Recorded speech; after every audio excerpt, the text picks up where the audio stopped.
Hi, I'm Sister Simone Campbell. I'm the Executive Director of Network Lobby for Catholic Social Justice. And I'm honored to be with you all at this conference. Originally, we were all going to be together, and I was looking forward to that and to the informal conversations we could have. But we'll still be able to engage each other in some of the small groups, as well as in chats or emails to each other. But what I want to do is to encourage us to come to this conference not with our academic mindset on, but rather come with a sense of contemplative listening. And what I mean by that is that we come open, aware, curious about what we are going to hear, both in our presentations and in our conversations in small groups. But this takes a discipline. I know, I'm a lawyer. I would much rather argue and deal with the academics and make my points and get it done. That's not the approach here. What we're trying to do in this conference is to leave ourselves open to surprise, to listen with what St. Benedict calls, listen with the ears of your heart, not with all the little brain cells of your head. We are called in this very challenging moment to bring new resources to the urgent needs of our nation and to this political time. In the book of Ecclesiasticus, or sometimes called Sirach, chapter 17, Sirach says, "And the Lord God gave them a heart to think with." So I want to encourage you, bring your hearts. One of the things that can be important for helping to bring your heart to this work is your posture. Now, I know with social distancing and the fact that we've been working from home for months now, and I imagine you've had similar experiences, it's tempting just to kind of slouch there in the chair. But I'd encourage you to use a more meditation posture, which I find helpful, of upright, balanced sitting. It's not rigid at all. Don't hold your muscles tight. But in the chair, one of the tricks is to push back against the back of the chair so that you're first bent, and then straighten yourself up. And what happens is you get a balanced position and you can relax and be upright. And that helps our breathing and helps us keep track of when we're getting tight, when we want to argue, or when we're truly not paying attention and sort of lolling around. We're trying to find the balance in between of respectful listening. So posture is one thing, just keep an eye on. The second piece that I'd like to suggest is when you find yourself beginning to argue in your head with one of the presenters or somebody in your small group, I'd like to encourage you to remember resistance is the edge of spiritual growth.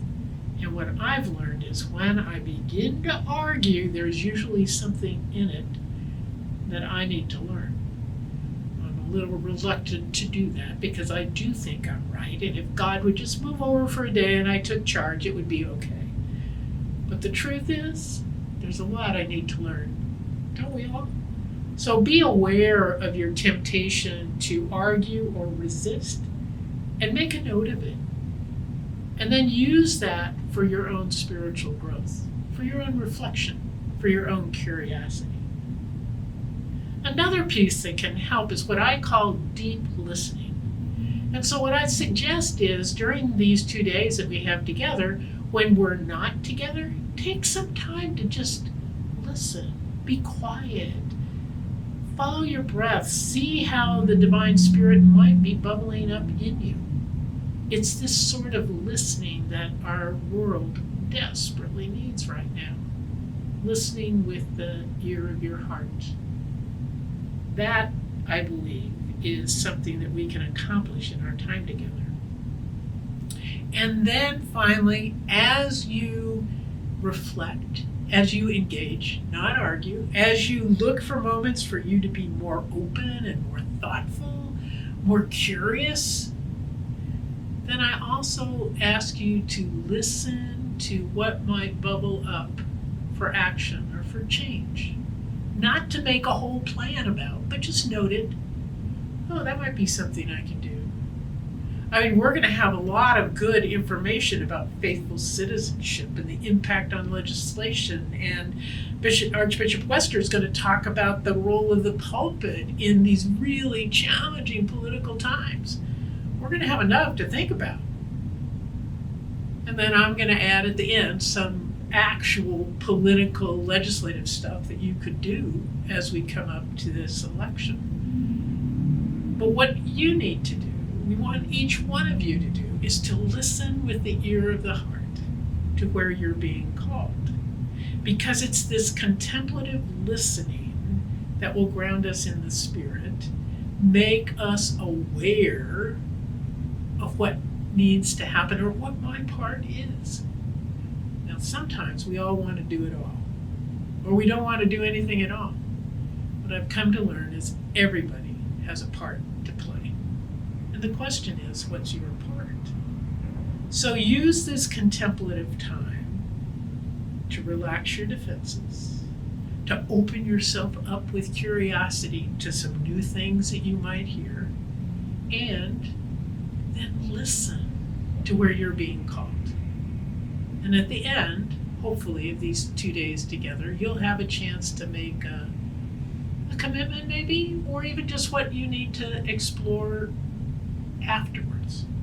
But something that will engage all of us in this such challenged time. It's heartbreaking to see what's happening with COVID-19. It's heartbreaking to see what's happening with police brutality. It's heartbreaking to see the anguish of this time. But isn't that also the very place where new life can break open if we but face into it? Let our hearts be broken open, and then we will hear the movement of the Spirit and where we need to go.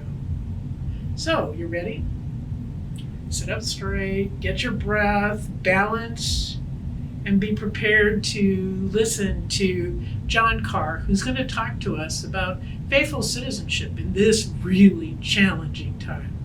So, I'm going to guess there'll be some things that will challenge us, some things that will stretch us, some things we'll want to argue with, and then just take a deep breath and go deeper into your spiritual practice so that together we can find a new way forward. I'm looking forward to it. I'm happy to be on this journey with you. Thank you. John Carr is a well-chosen keynote speaker for our assembly this year. His life's work has been directly in the middle of things when it comes to our Catholic faith in the political world. John grew up in the St. Paul, Minneapolis Archdiocese. The Catholic Bishops has had his assistance for over 20 years as the Director of Development of Justice, Peace, and Human Development. During his years of offering counsel and support to the U.S. Bishop Conference, he directed the conference's public policy and advocacy efforts on major domestic and international issues. Throughout his career, he has been articulate and passionate in the public square, sharing Catholic social teaching on human life and dignity, solidarity, faithful citizenship, and care for creation. Currently, John Carr is the founder and director of the Initiative on Catholic Social Thought and Public Life at Georgetown University. He has served the Washington Archdiocese in the area of social concerns. The Carter administration engaged him as the director of the White House Conference on Families. Coretta Scott King asked him to direct the National Committee for Full Employment.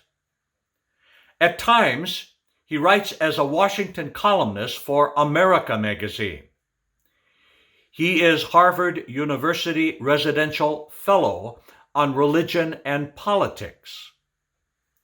John founded the Circle of Protection, which advocates for low-income families, and serves as the chair of the board for Bread for the World. John and his wife Linda are parents of 4 children and 6 grandchildren. John, thank you for accepting the role of keynoter at our assembly. Given the assembly focus on our Catholic faith in the political world, we look forward to hearing what your extraordinary experience brings to this time and place of June 2020. Good afternoon. I'm honored to be a part of this gathering of the Association of U.S. Catholic Priests here in the United States. I'm especially honored to be with Sister Carol, the 2 Sister Carols, Archbishop Esther and my friend Sister Simone. You really have brought out the A-team for this gathering. I'm also, frankly, a little intimidated. When you put together Religion, Politics 2020 and a virtual meeting, a lot of things can go wrong. I'm quite the technical wizard. I appreciate all the people who are assisting me, but when I look at the screen, I wonder who's the fat bald guy with the squeaky voice is in the corner. And so as I move back and forth between the screen and talking to you, I hope it won't be too distracting. I want to begin by focusing on 4 moments in the history of the links between faith and Catholic life. The first one is 60 years ago. You recognize this picture. It's John Kennedy before the Houston Ministerial Association having to demonstrate that he could be president and not take advice from the Pope. This is 5 years ago. Pope Francis in the Congress. And the one thing the Congress seemed to be able to agree on was they needed advice from this Pope. And I kept watching John Boehner and Joe Biden behind them, 2 kids from Ohio and Pennsylvania who can remember when it was said that Catholics couldn't serve in high office because they would take advice from the Pope. We've come a long way, but not too long. This was just 3 weeks ago. The president and his administration cleared Lafayette Park so he could stand in front of the church with the Bible, and the next day he and Melania journeyed across time to appear silently in front of the statue of John Paul II. And then 2 weeks ago we had the President of the United States tweeting a letter from an Italian archbishop who had called for the resignation of Pope Francis, endorsing him for re-election. So these really are confusing days and important days for pastors, for preachers, and for you as you think about your responsibilities. I said how happy I was to be a part of this. I frankly am a little anxious too. I'm not a priest. I've expressed my gratitude for your service, for our family, for our church, but I'm not a priest. I'm not a theologian. Washington is full of people who practice theology without a license, and I guess I'm one of them.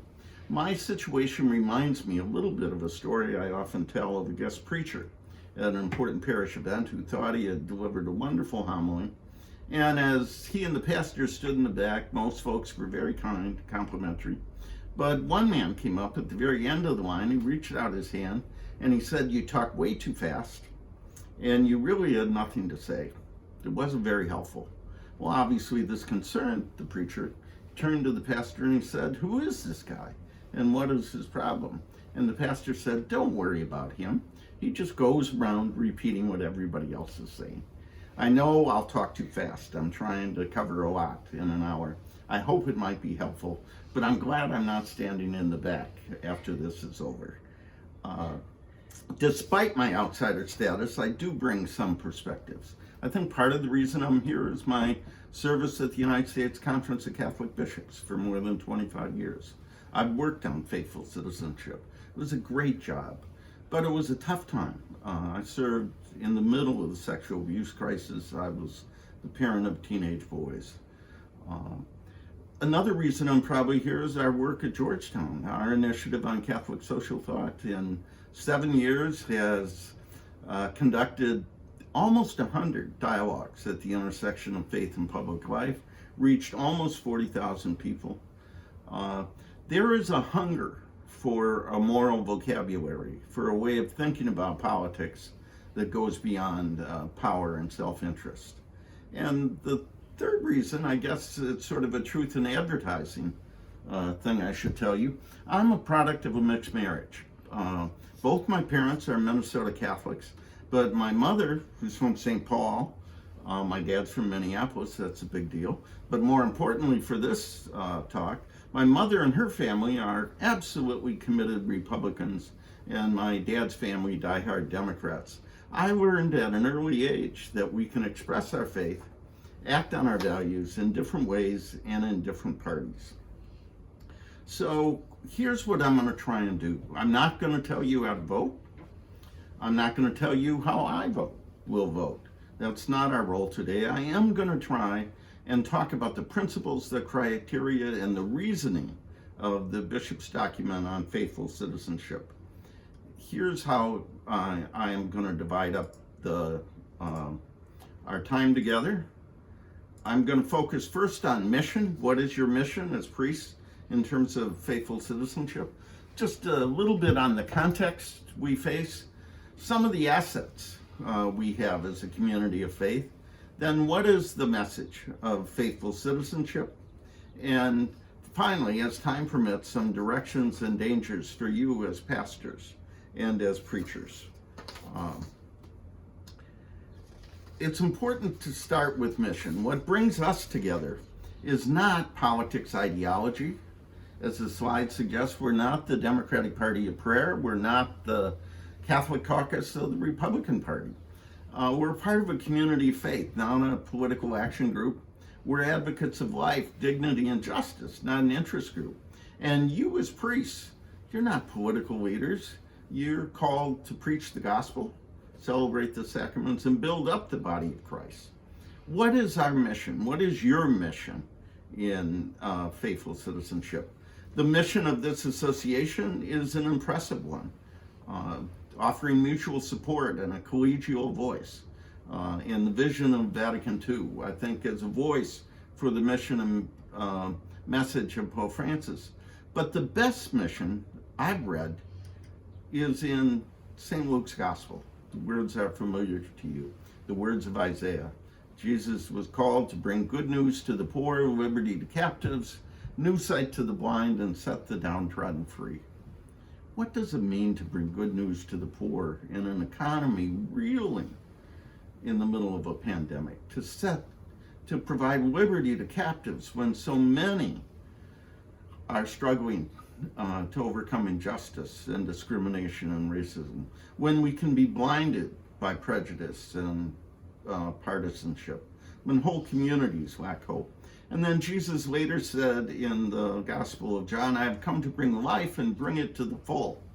What does that mean in a nation where so many children never see the day of their birth?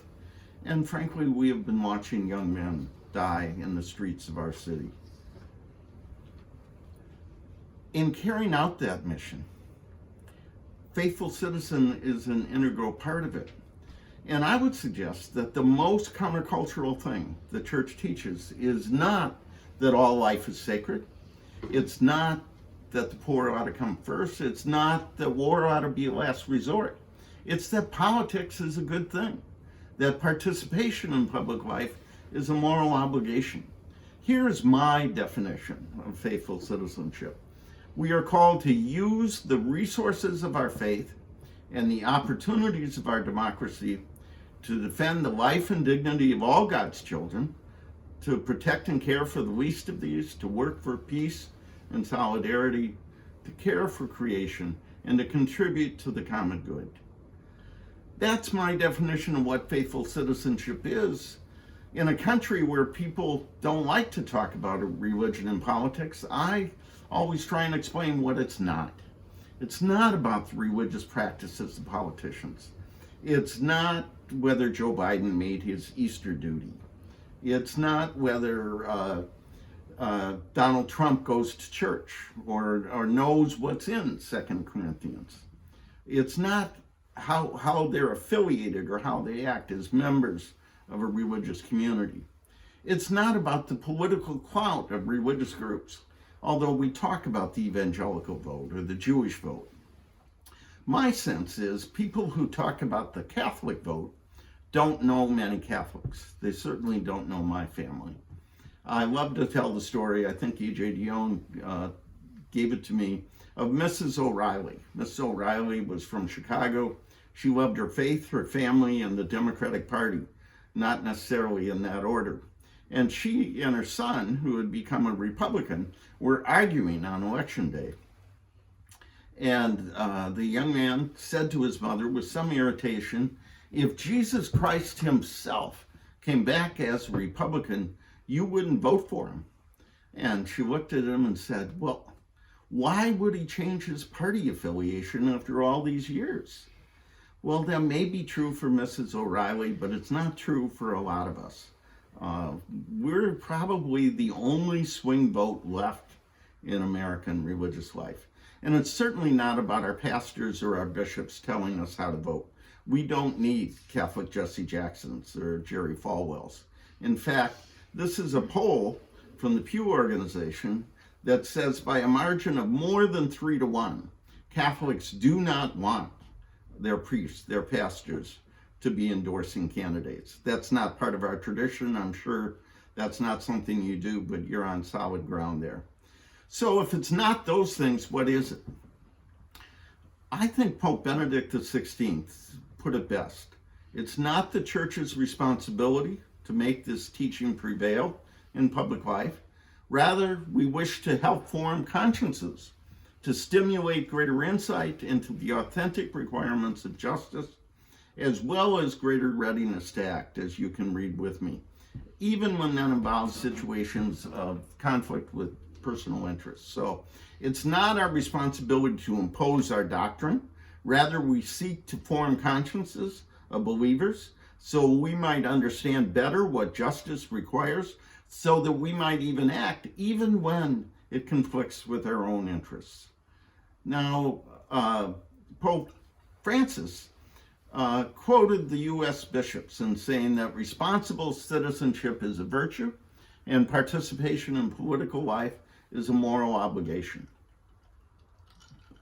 He went on to say, none of us can say I have nothing to do with politics.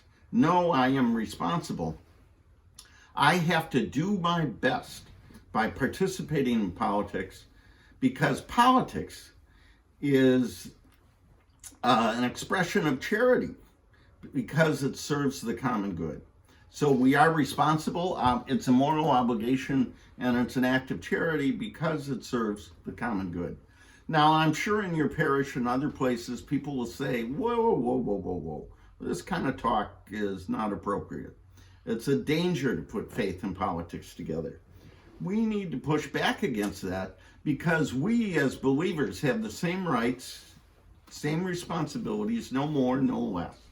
We should expect neither favoritism nor discrimination in the exercise of our civic duties.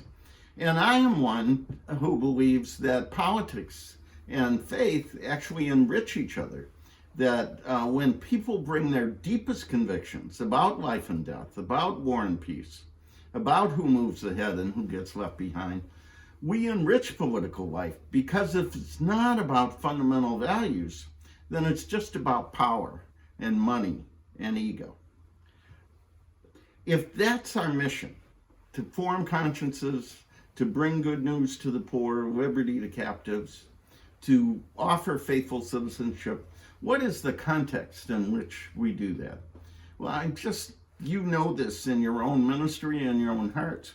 We're trying to do this in the middle of a global pandemic where we can't even gather for worship, except maybe a few of us now.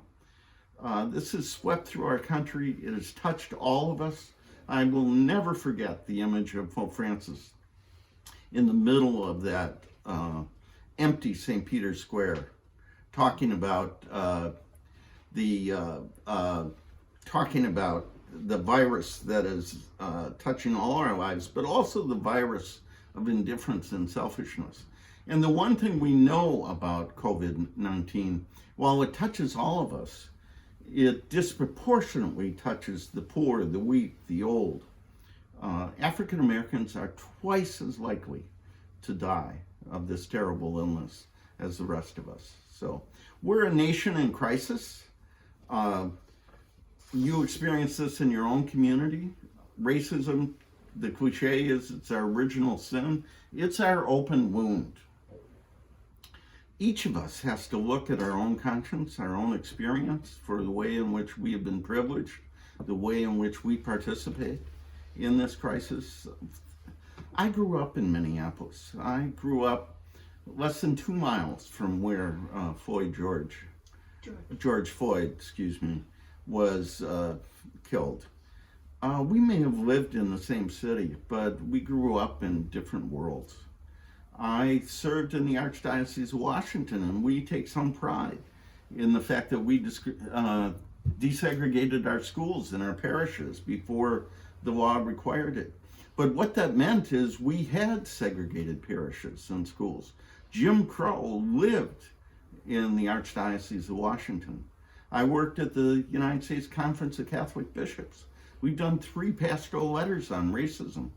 But when Bishop Murray recently died, a wonderful champion of racial justice in our church, it meant only 2 of our dioceses were led by African American bishops.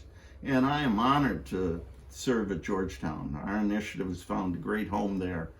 But I have to acknowledge that Georgetown benefited from the sale of 272 men, women, and children in 1831. We all own and have to address the ways in which racism has affected our nation and the way we ourselves are implicated in. I'm not going to spend any time on the economy, the divisions you know. Our world, the refugees on our border are testament to the violence around the world. If we were having a meeting about how our faith affected politics in some parts of the world, somebody would go to jail. I would hope it'd be Father Bono, not me, but religious liberty is a real issue. We live in a culture of violence. We've watched young men shot and killed, crushed on our streets. We have almost 1 million abortions a year, and now the advocacy of euthanasia and assisted suicide. In July, President Trump and the Attorney General have scheduled 3 executions in 5 days, reinstating the death penalty, the federal death penalty. What is the message there? We do have a culture of violence, and part of the problem, big part of the problem, is we have a demoralized politics. Demoralized in the sense that we've lost our way, demoralized in the sense that we can't get anything done. It has been 12 years since George Bush, W. Bush, proposed an immigration reform. We couldn't get it done then under Obama or under Trump. And it takes the court on a procedural issue to save DACA students from being deported. We are the richest, most powerful nation in the world, and we can't get a handle on this pandemic. 117,000 people have died, and more to come. Candidly, democracy, our institutions have failed us. We wait every morning for our president's tweets while he demonizes his opponents. The Democrats have been after Trump. You know, first it was Comey, then it was Stormy, then it was Cohen, then it was Russia, then it's Ukraine, then it was impeachment, now it's Bolton. When are we going to focus on the issues affecting the nation? I think different leaders, different institutions bear different responsibility for this, but they have something in common, I'm afraid. There is an intense, exaggerated individualism loose in our culture. On the right, it's economic individualism, everyone for yourself. And so the market becomes the measure of everything. And there's also an identity dimension to this, and frankly, a white Christian identity. On the left, some elements of the left, it's what I would call a lifestyle individualism, which makes choice the ultimate criteria. And there's another version of identity politics there as well. Our institutions are failing us, our politics, which should be helping, are in fact hurting, and the church, which in fact should be, excuse me, let me get here to the right spot.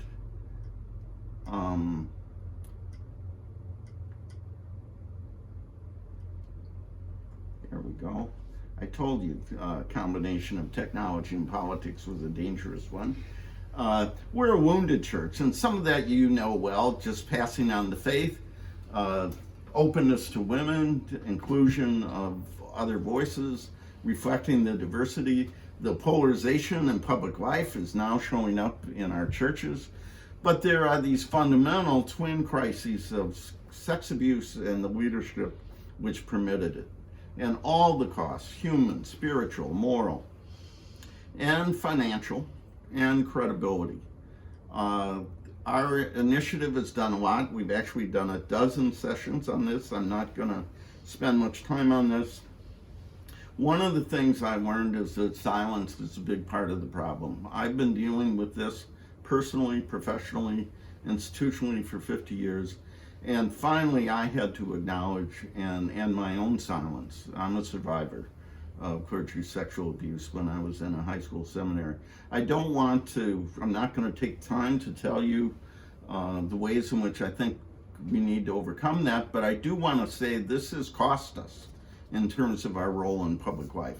At a time when the unborn and the undocumented and the poor and the vulnerable and our Black brothers and sisters and our Latino members of our family need defense, the church's voice has been muted. So that context is a difficult one.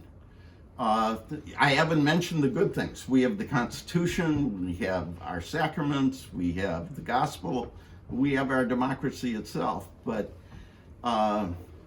we need to talk about what our assets are. And first of all, we have a set of ideas, a set of moral principles, Catholic social teaching. In the words of the tradition, they offer principles for reflection, criteria for judgment, and guidelines for action, including in political life. The scriptures say without a vision, the people perish. Well, we have a terrific vision. They offer us a different way to look at the world. For us, when the debates come around, people are going to say, are you better off than you were 4 years ago? That's not our question. Are we better off? Are the poor lifted up? Are the unborn protected? Are the vulnerable looked after? Are immigrants welcome? With all due respect to our evangelical sisters and brothers, this is a lot more complicated than what would Jesus do. And this does not fit the political and ideological categories of our time. Democrat or Republican. And my experience in academic life, I spent a semester at Harvard, now 7 years at Georgetown, I find there is a hunger for a moral vocabulary that we can use in the midst of so much uncertainty and what I call demoralized politics. That's part of the response to our initiative. The Church has for more than a century tried to spell out those gospel imperatives. I want to assure you I'm not going to take you through each of these encyclicals. There will be no quiz, but I would like to summarize the tradition by focusing on the most important word in Catholic social teaching, which I believe is and. If you think about our tradition, human life and dignity, our politics pulls that apart. Our faith brings those together.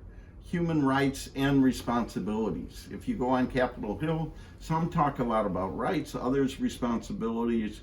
We bring them together. The same with family and community. A priority for the poor and the vulnerable. The dignity of work and the rights of workers. Solidarity and subsidiarity. We are one human family, and we divide up the work. And smaller communities need to be free to do what they can, but they have a right to call on larger institutions. And if ever there was an example of where we needed solidarity and subsidiarity to work together, it's in the response to this pandemic. And then with Pope John Paul II, Benedict, and now Francis especially, care for the planet and the poorest people on the planet. Pope Francis talks about hearing the cry of the poor and the cry of the earth, and then the common good, which is really all those ands put together. So we have a set of ideas that can make a real contribution that's seen as valuable not only in our community, but in much broader communities. We recently had a dialogue on COVID-19, and David Brooks, the New York Times columnist, not a Catholic, said, what does Catholicism, Catholic social teaching, bring to us? He says it's the primary moral and intellectual system to oppose autonomy. It's basically all we've got. It is the ethos of community in this country and the dominant and most developed intellectual tradition of solidarity, of community. So we have ideas. We also have experience. Think about it. Who educates the young? Who feeds the hungry? Who shelters the homeless? Who welcomes immigrants? We're everywhere. You serve rural communities, suburban communities, urban cities. Think of it. Thousands of parishes, hundreds of Catholic colleges, hundreds of hospitals, so many schools and universities. We have institutions, we have experience, we have ideas. We bring all of that to politics, and we also have leaders.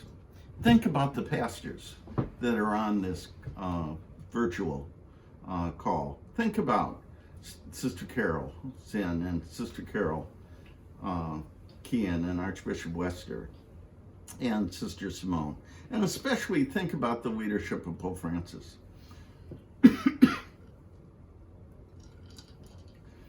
I always remember that what a surprise Pope Francis was. They had to go to the ends of the earth, he said. And apparently it's a sin when you tell what goes on in a conclave. So what did Pope Francis do but call a press conference to say what went on in the conclave? And these are his words. During the election, when things were looking dangerous, he said, the cardinal next to him, Cardinal Humans, said, don't forget the poor. And then according to Pope Francis, he said, that's how the name came into my heart. Francis of Assisi, the man of poverty, the man of peace, the man who loves and protects creation. Now, sometimes we hear that people don't understand Francis, that he's complicated, that he's vague. I don't think so. This is my summary of Pope Francis' leadership. He looks at the world from the bottom up. He looks at the church from the outside in. He calls us all to an encounter and engagement. He insists on the protection of life, all life. He opposes the throwaway culture. He stands for the religious freedom, not only for Catholics, but for all of us. And there's an absolute priority for the poor. He's always calling us to go to the peripheries. If you were to summarize his 7 years, you could do so in these words: the joy of the gospel, love in the family, justice in the economy, welcome for immigrants, peace in the world, mercy in the church, and care for creation. For me, the most powerful statement Pope Francis made when he came to Washington was not the impressive speech he gave to Congress.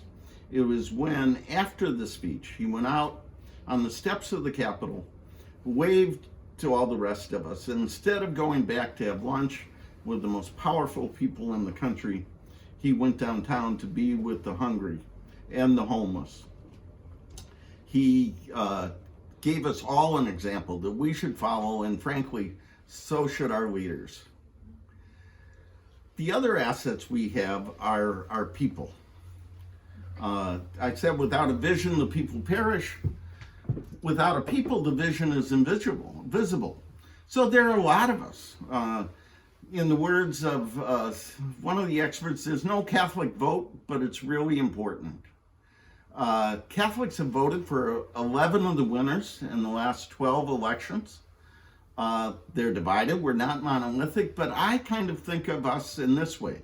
About 40% of us tend towards the Republicans, about 40% of us tend towards the Democrats, and about 20% of us are up for grabs, and it's likely we'll help decide who's president because we live in Michigan and Pennsylvania and Wisconsin and Florida and New Mexico and Arizona. Catholics are one of the few swing votes left. And you can see we divide ourselves up. Catholics for Trump, Catholics for Obama. We'll soon see Catholics for Biden. Here's the data that shows how Catholics, in some ways, absolutely mirror the population and play a decisive role in electing presidents. This slide shows that our vote differs substantially based on an ethnicity. In the last election, white Catholics voted for Donald Trump, 56%. Hispanic or Latino Catholics voted for Hillary Clinton, 74%. And African American and other Catholics, even more, 75%. We also differ by generation. The pre-Vatican II generation, 57% for Trump. The millennial generation, 59% for Clinton. We differ in how often we go to church. Those who come to church more often tend towards the more conservative side. Those who show up less often to the more liberal side, although frankly I'm a little skeptical of these polls because I go to church each Sunday and I wonder where all these people are that say they go once a week. But so you pastor a community that shares a common faith but is divided by age, by ethnicity, by how often they're in church, and by party. And how do you build unity? How do you build a community in that environment? So the way our bishops have said we should approach this is by pursuing faithful citizenship. And here's where I have some personal testimony to give. In 1976, I was a 26-year-old junior staffer at the Bishops' Conference. And it was my idea, and I sat down, I talked to the General Secretary. I wrote the first draft of the political responsibility statement. It was 5 pages long, 3,100 words. It went to the administrative board. It was not a source of controversy. Through the years, it has grown in visibility and controversy and length. It now is called Forming Consciences for Faithful Citizenship. It's now 5 times longer, 50 pages long, and yet it is still one of the most visible and highly used documents.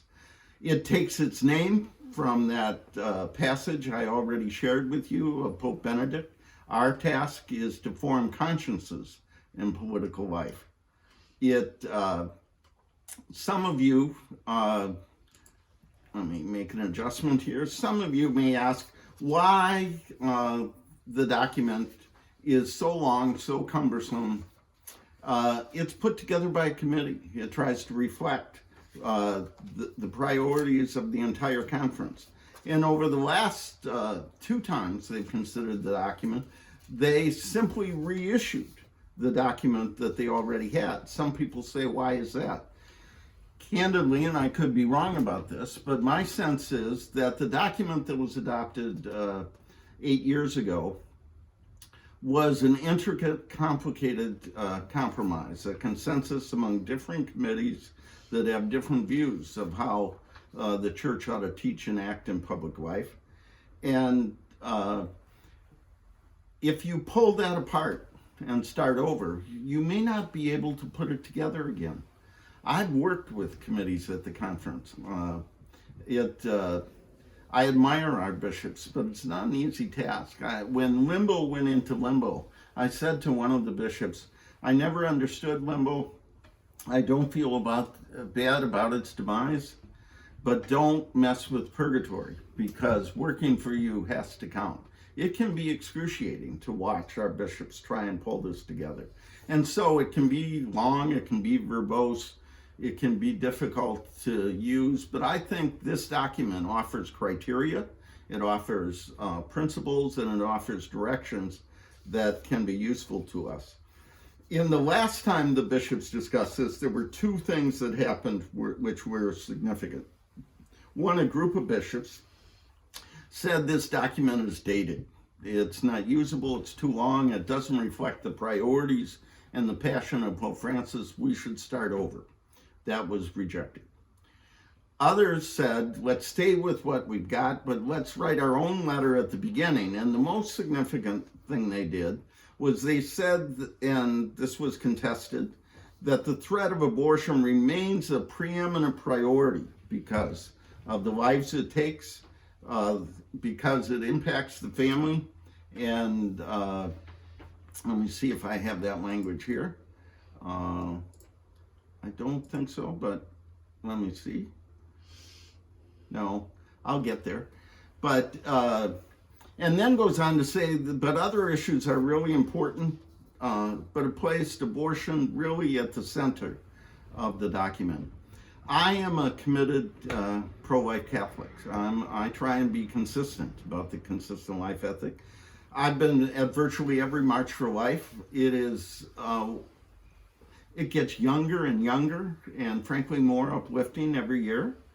I challenge my liberal friends by making the claim that protecting the weak is what progressives ought to do, and unborn children are the weakest among us. I have ruined a lot of cocktail parties and meetings by insisting on that. I've spent my professional life trying to bring together the pro-life and social justice parts of our church, and I have some of the wounds to show for that. I am really disappointed to watch the Democratic Party and the progressive movement make it clear that people like me, progressives who defend the life and dignity of unborn children, are not welcome, frankly, in the party and are barely tolerated. They welcome our votes, but not our convictions. I have differed on priorities and tactics, alliance and partisan choices of others in the Right to Life movement.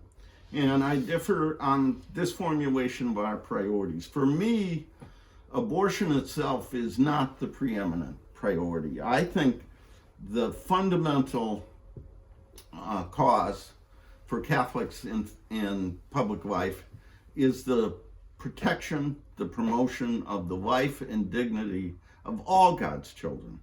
Every life, all life. Today, especially, we need to join our sisters and brothers in assisting. Just as we have insisted that unborn lives have a special claim, we should insist that African American lives have a particular claim. We should have no hesitation saying Black Lives Matter as we confront the legacy of slavery and the reality of racial violence in our society. The protection of life and dignity begins with the protection of unborn children, and it does not stop there.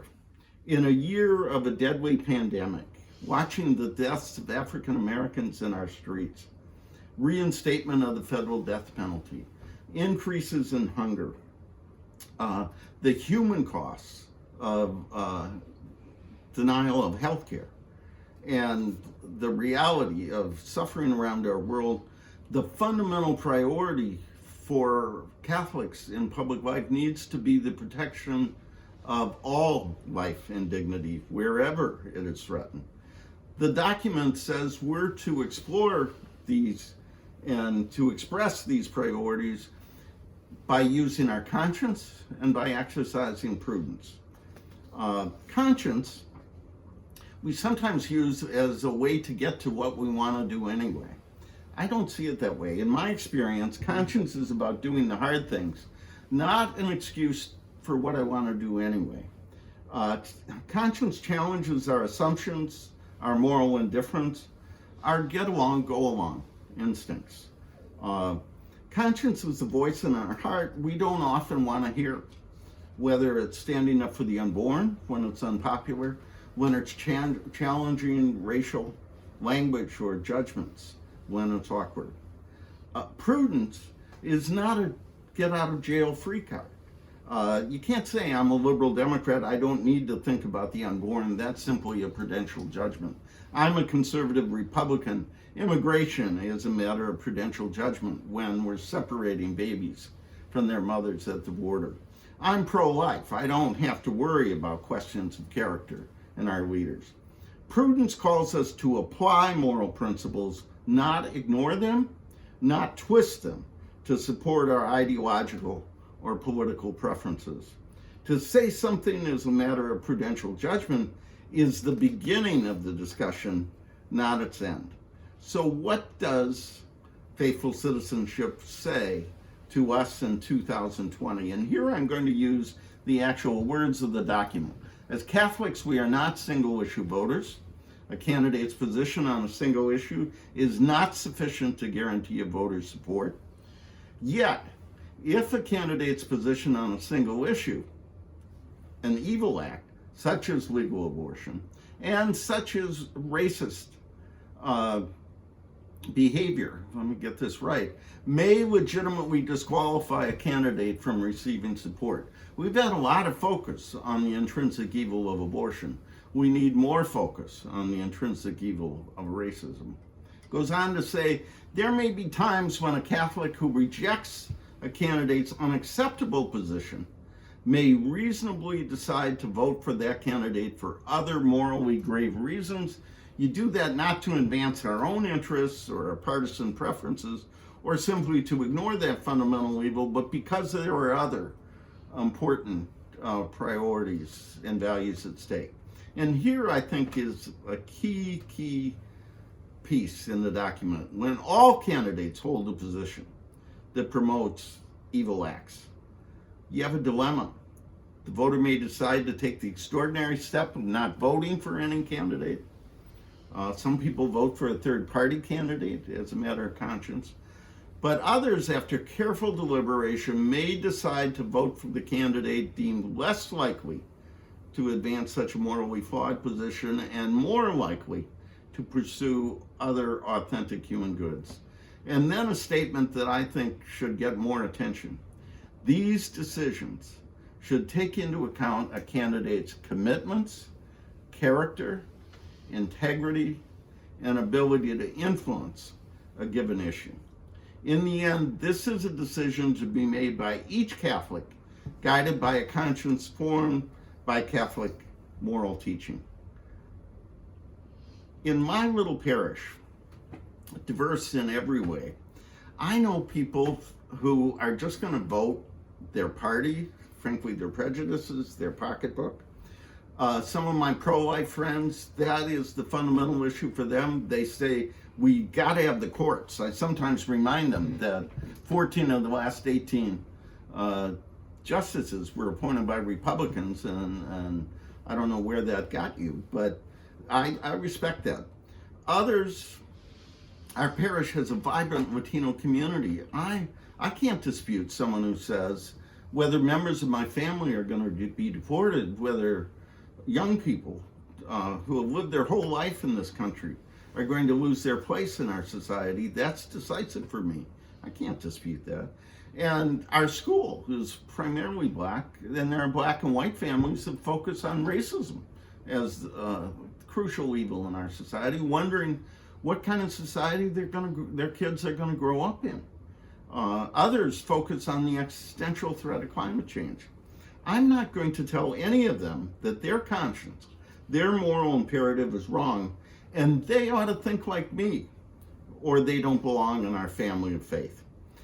For me, when no party, no candidate fully fits the Catholic framework of faithful citizenship, I'm going to call on my conscience and use my prudential judgment and ask, who is the character, the integrity to serve our country, to advance the common good? Who will do the least harm? Who will do the most good? And are there measures and structures in place to contain the harm that might be done? And frankly, I have an obligation, I think others do, to make clear that when I decide in the end to support someone who contradicts Catholic teaching in some fundamental way, to make clear that I'm voting for them in spite of that, not because of that, and frankly to register my protest. I'm, for example, very disappointed that Vice President Biden has abandoned his support for the Hyde Amendment, and I think Republicans ought to be very outspoken for the attitudes and actions President Trump has taken on immigration and other things. And then each of us needs to work for better choices in the party of our choice and our nation. Sometimes I describe myself, and I've heard others describe ourselves, as politically homeless. What does that mean? Well, to be honest, I don't like the sort of pick-a-pope ecclesiology we have these days. I think we have one pope. Francis, I think, is leading us in a great direction. But I think it is true. If you are, quote, a Pope John Paul II Catholic, if you're a Benedict XVI Catholic, if you're a Pope Francis Catholic, you could, and faithful to their teaching, you could not be nominated or appointed to any major office, court, or cabinet position in a Democratic or Republican administration. Pro-life convictions, concerns about religious liberty would knock you out of Democratic office, and immigration, the death penalty, labor issues, perhaps environmental issues might disqualify you in a Republican administration. So we don't have a natural home right now. Now, this is not a badge of honor. This is actually a statement of failure. We have not been able to persuade others, a majority, of the rightness of our convictions. But what we ought to do is not wring our hands or parade around in righteousness, but try and build a shelter, find a home, build a place to stand where we can offer solidarity and support to one another. We can think and debate and frankly try to win others to our cause. I would like to think our initiative is that kind of place. I would hope your parish is that kind of place. Let me conclude by offering some directions and dangers for pastors. And this is where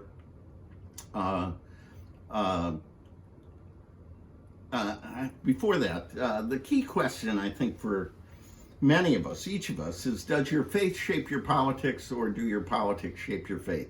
And look at some polling data. I'll do this very quickly. On environmental issues, Republican Catholics are not concerned about climate change. Democratic Catholics are. On protection for the unborn, Democrat Catholics want it legal in most cases. Republicans illegal in most cases, although this is actually a case in which Catholics are different than the general population. About 10% of Democrats are less likely to support abortion legality and more likely to oppose its use than the public at large. You can look at assistance to the poor and the wall along the same border, along the Mexican border, in the same way. Frankly, our party is a better indication of where we stand than our faith. That's even true in attitudes towards Pope Francis. 9 out of 10 Democrats have a favorable opinion of Pope Francis. 7 out of 10 Republicans. Although it's worth noting that both Joe Biden and Donald Trump would give anything to have positive ratings like Pope Francis. He is one of the most admired leaders in the world because of his authenticity, consistency, and faithfulness. So, where does that leave a pastor, a preacher? Here's my advice. I think you need to be political, but not partisan. Politics is where we decide fundamental issues of life and death, war and peace, economic life, racial justice. We have to speak to the moral dimensions of those issues, but we should not be chaplain for any candidate, cheerleader for any party, apologist for any administration. We ought to challenge all our public officials. We need to be principled, but not ideological. We should not compromise on the defense of human life or the priority for the poor. But we should work with lots of people who may or may not agree with us to advance those values and the common good. We should be civil, but not soft. We should not be calling people names. Baby killer, war criminal are probably not the best ways to persuade people to join us. And we should be especially engaged but not used. I think one of the unfortunate things about the photo op at the John Paul II shrine was that the president came for the photo with no commitment, not a word spoken. It was clearly more of a political statement than any kind of substantial commitment. And that's true of all of us. So what, in addition to those directions, what advice would I offer to pastors and preachers? And here I'm wrapping up. We need to integrate, not isolate, faithful citizenship. This is not something for the 2 months before the election. If we're not sharing Catholic social teaching, if we are not sharing this message every day in lots of ways, it won't have much impact in times when people are focused on their political responsibilities. Like everything else in our life, it needs to be anchored in prayer and expressed in our worship. We should be praying for our leaders. We should be praying for our country. We should be making clear that public service is a vocation and they deserve our prayers and support. We especially need to focus on preaching, and here's where I'll try and be more specific.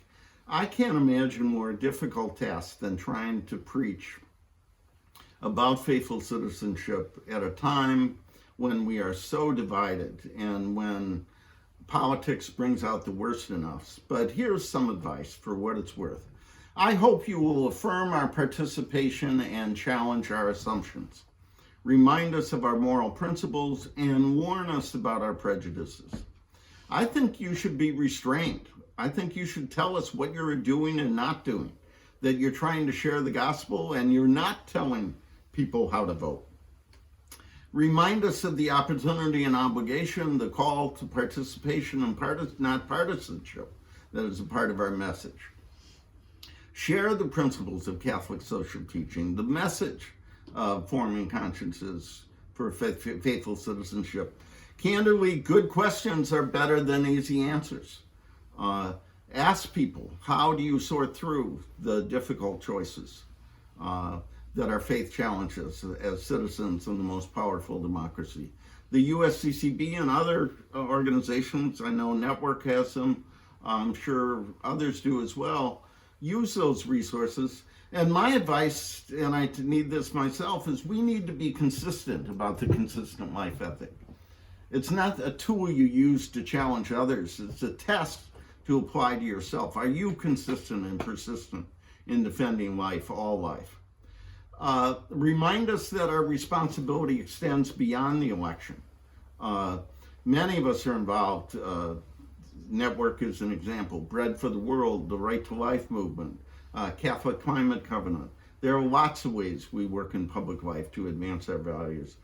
And reject those, that's probably strong language, but don't let people use our faith, our parish, or even our parking lot to advance our own agenda. And then my final piece of advice is it's good news that you're proclaiming. My own experience is, ain't it awful? Is easy to make clear, but it doesn't motivate, it doesn't inspire, it frankly demoralizes.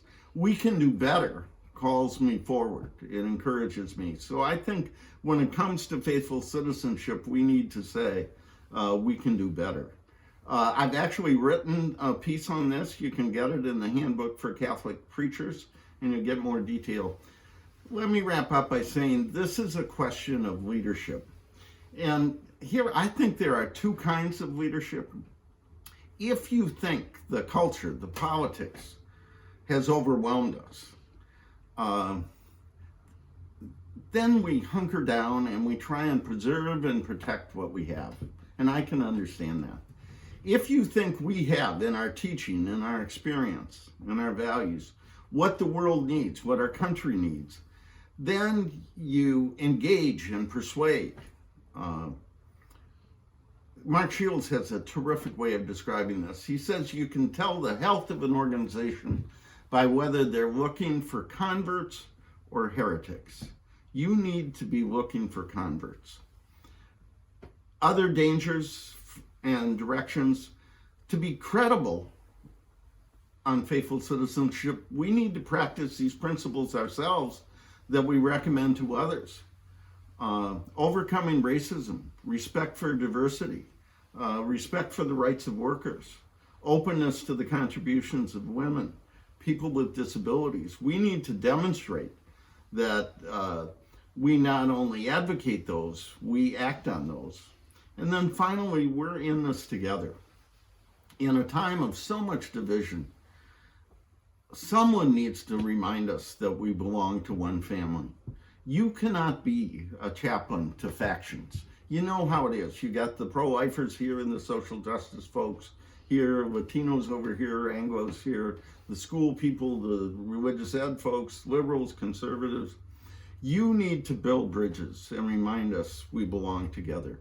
We can divide up the work, but we shouldn't divide up the church. We shouldn't divide up the family, and you can help us do that. In the end, I would suggest that when you call us to faithful citizenship, it's not primarily an exercise in moral theology. It's helping us see beyond our pocketbook, beyond our prejudice and party affiliation, to consider which leaders will protect the vulnerable, serve the least among us, and pursue the common good. At a time of pervasive cynicism and anger, when politics seems to bring out the worst in us, when 70% of Americans think our country is headed in the wrong direction, we need our pastors to remind us that public life is an arena for conscience and prudence, for faith and hope and love, not just partisan, ideological, and interscoop conflict. Our choices are limited, our frustrations are real, but faithful citizenship is both an opportunity and an obligation for believers to try and make things better, and to try and get more involved and not turn away. This is a discouraging, even demoralizing time. The last time I felt this way was when our country was attacked on 9/11. 3,000 people destroyed. I can't help thinking that the coronavirus has taken 60 times that many of our sisters and brothers. After that, we came together, we reached out to the suffering, we cared for one another. We also did some things which were wrong. We went to war, unending wars that we're still fighting.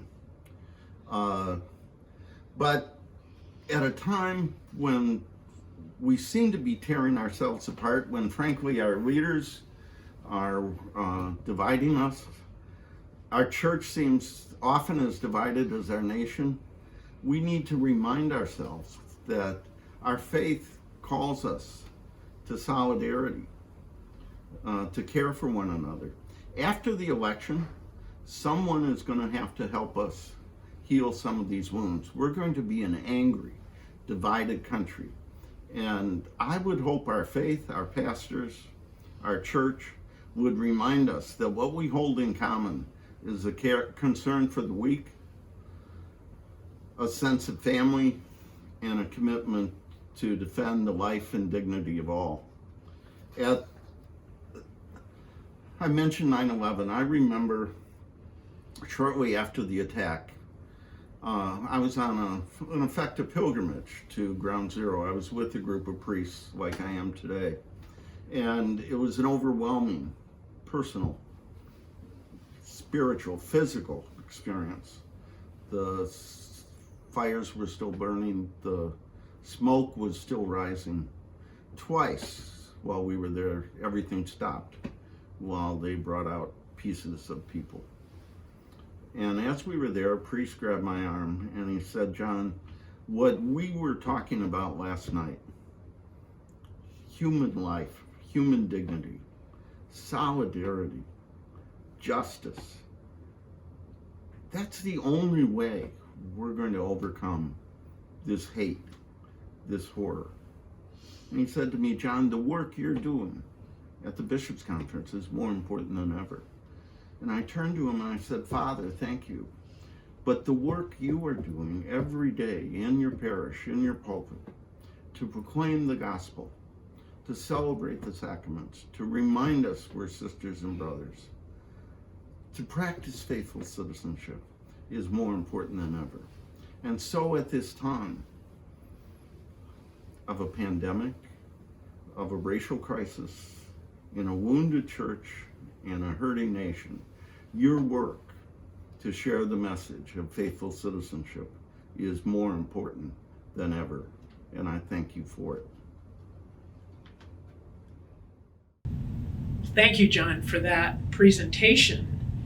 And now we all have the opportunity to reflect and to have conversation about it. But I want to invite you back to that contemplative stance. Did you find yourself arguing with John in your head? Did you find yourself resisting? Did you find yourself wanting to go further? Or did you find yourself sort of drifting off? Whatever your experience was, let's bring it back to the center. Let's get ready for conversation, but before we do, I want us to take a couple of minutes of silence where we let the Spirit speak to us about what needs to be said. What do you need to say?